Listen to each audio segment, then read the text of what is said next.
Welcome back. President Trump is taking time away from his New Jersey vacation to deal with the ever-growing threat from North Korea. President Trump met with top national security advisors today. According to state media in North Korea, a plan to fire 4 missiles near the U.S. territory of Guam could be ready in days for review by leader Kim Jong-un. Guam is home to 2 U.S. military bases. Now, as of now, U.S. defense officials say there are no indications of any imminent launch activity by North Korea. On Tuesday, President Trump threatened fire and fury against North Korea, but now he says he needs to get tougher with the country. North Korea better get their act together, or they're going to be in trouble like few nations ever have been in trouble in this world. To help us break down the news tonight, Clayton Thyne joins us, and Clayton serves as department chair of UK's political science department. Clayton, you're well versed in international relations and so forth. Let's talk about a question you may not have an answer to, but I think it's on most Americans' minds, and that is, how close is this country to being in a war with North Korea right now? Right now, not close at all. We've got a long way to go before we get to war, I think. I believe cooler heads will prevail in this whole thing because the consequences of going to war are so dire. Part of what makes me confident in saying that today or even in the near future we're not going to war is that we're going to see a buildup before a war with North Korea. This isn't like the types of strikes I've seen in my lifetime where we can do a surgical strike and then walk away and see what happened. In this case, we've got a lot of people we care about, U.S. soldiers, a whole bunch of civilians in South Korea, almost 30 million people in Seoul, within firing range, very close firing range to North Korea. So in order to actually start a war, we're going to see a major buildup because this won't be a one-off thing. When you say buildup, you mean of what? U.S. military around that area? We're going to see ships going, we're going to see troops going, we're going to see artillery going, we're going to see a major buildup. This will be a massive operation. It won't be a one-off thing. So speaking of that, why does North Korea seem so focused on launching missiles, having nuclear weapons?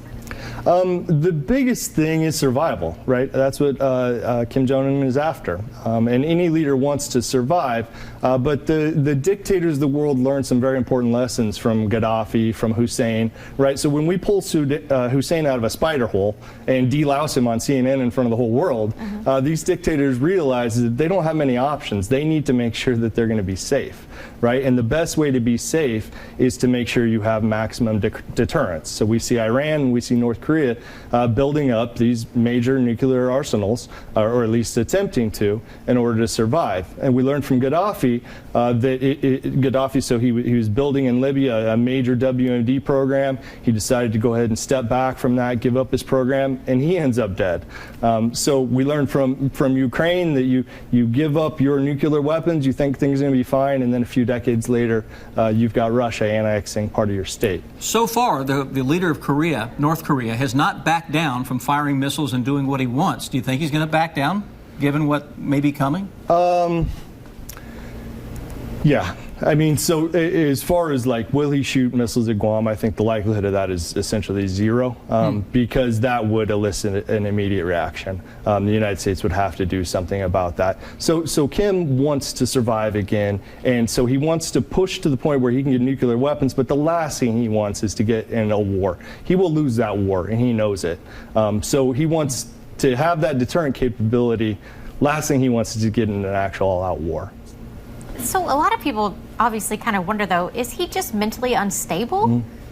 No, not at all. I mean, I think he's doing exactly what our rational calculations would predict. I mean, if you wanted to survive and you saw those other leaders going down, these long-standing dictators going down, then what option do you have? Now, you and I, we're going to say we're going to be nice democratic leaders and we're going to be nice to our people, but dictators don't quite think that way, right? And that's not the way they rule. So every move he's made, we don't like it, we don't agree with it, but it's been perfectly rational. I mean, if I were a dictator that wanted to rule a country, I'd be following the same playbook or close to it. Clayton Thyne, thank you very much. I hope you're right on the answer to your first question that we're not going to war anytime soon. I hope so too. Thank you. Thank you. And you can join the conversation by leaving your comments on WKYT.com or on our Facebook page. Let us know what you think.